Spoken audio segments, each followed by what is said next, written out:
Alright guys, Todd Anderson here with my Chromanticore Delve deck, and by mine I mean Sam Black's. We did make one change though. We did make one change, which we'll get to in a few minutes, but I did want to say that I think this deck is super cool. I don't know if it's actually good. Sam usually has really good ideas at the beginning of the start of seasons on like which cards are actually going to be good, but the shells are usually a little bit off. Sam's a good tinkerer. Like he starts with a good idea and then over time keeps developing it, and eventually turns it into something really, really strong and powerful. But let's go and take a look at the deck and talk about Or he plays Carrion Feeder in Legacy.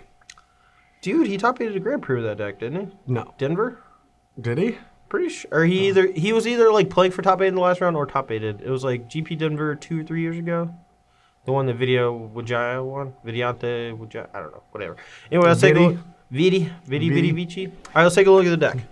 So, as you can see, we have a few new cards which we'll be going over. First and foremost, we have Soul Flare. Now, Soul Flare is a very strange card. It's very similar to Necrotic Ooze, which I think is why I like it, because it uses your graveyard as a resource so much so that you kind of steal all of the keywords out of the creatures that you delve out of the graveyard. Except Defender. It doesn't have Defender on there. At first I thought, oh, I can't do Sylvan Caryatids because I'm just going to give my guy Defender. But No, it's most keywords, I suppose, but not all of them. All positive ones. Yeah, there's never a drawback. So Soul Flare is pretty cool because you can give your guy flying, hexproof, lifelink, haste, all sorts of things like that. And luckily, we've built our deck to have enough creatures that have all those abilities because we have Chromanticore in our deck. Now, I don't expect to cast Chromanticore ever. I think I might cast him one time in 5 games or something off of a Sylvan Caryatid if I get a little lucky. But for the most part, I'm just going to be trying to mill over this or discard it with Tormenting Voice and then delve it with Sultai Flare and try to find a way to give it haste with something like Flamewake Phoenix. Now, we do have a couple of ways to give him hexproof with Sylvan Caryatid as well as Silumgar the Drifting Death. You know, giving him hexproof is pretty sweet, but also giving him flying off the Silumgar is great.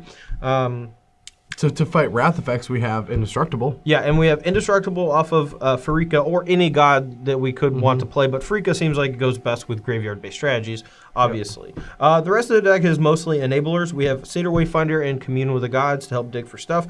Tormenting Voice to help us discard Chromanticores that we draw so that we can chain that into the Soul Flare from our hand. Phoenixes. Yeah, discarding a Phoenix is also pretty spicy because you can play Soul Flare before combat, and then if you still have the Flamewake Phoenix in your yard, pay a red, bring it back. Or a second one, because I'm pretty sure I'm going to want to get rid of that one to give it haste. Sure. But yeah, the rest of the deck, we have 1 Sultai Charm and 4 Murderous Cut as our removal, and Murderous Cut was actually the card that we changed out of Sam's deck. He had 4 Hero's Downfall in this slot, and I can understand the logic behind wanting to have a removal spell that doesn't have Delve when your deck is so focused on Delve with Soul Flare and Tasig. I don't know how to say that word. Tasigur.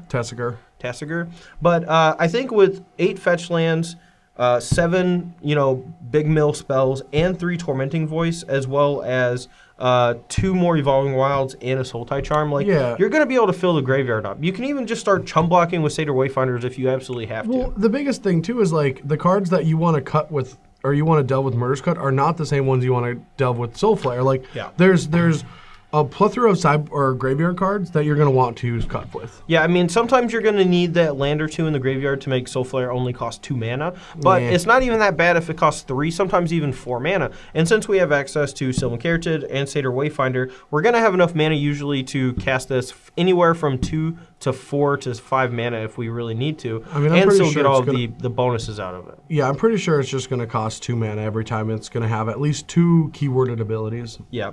So the only card I'm not sold on is Tasigur, and I really just wanted to try him out because he was in Sam's list and he looked really cool. I haven't seen him in play yet. I feel like his ability is pretty good. It helps fuel Delve while also letting you bring back a card sometimes. And the cool thing about his ability is that sometimes you can just delve away your whole graveyard just to cast Helm, and then you spend 4 mana and flip 2, and your opponent has to pick one of those 2 and not one of the other cards. And if one of them's a land, you just get the other one. That one. Anyway, the mana base is pretty wacky, but we do want most of our lands to come into play untapped. That's why we have a ton of fetch lands and basics, and not a lot of these tri-lands. The fetch lands also help fuel Delve, which is great.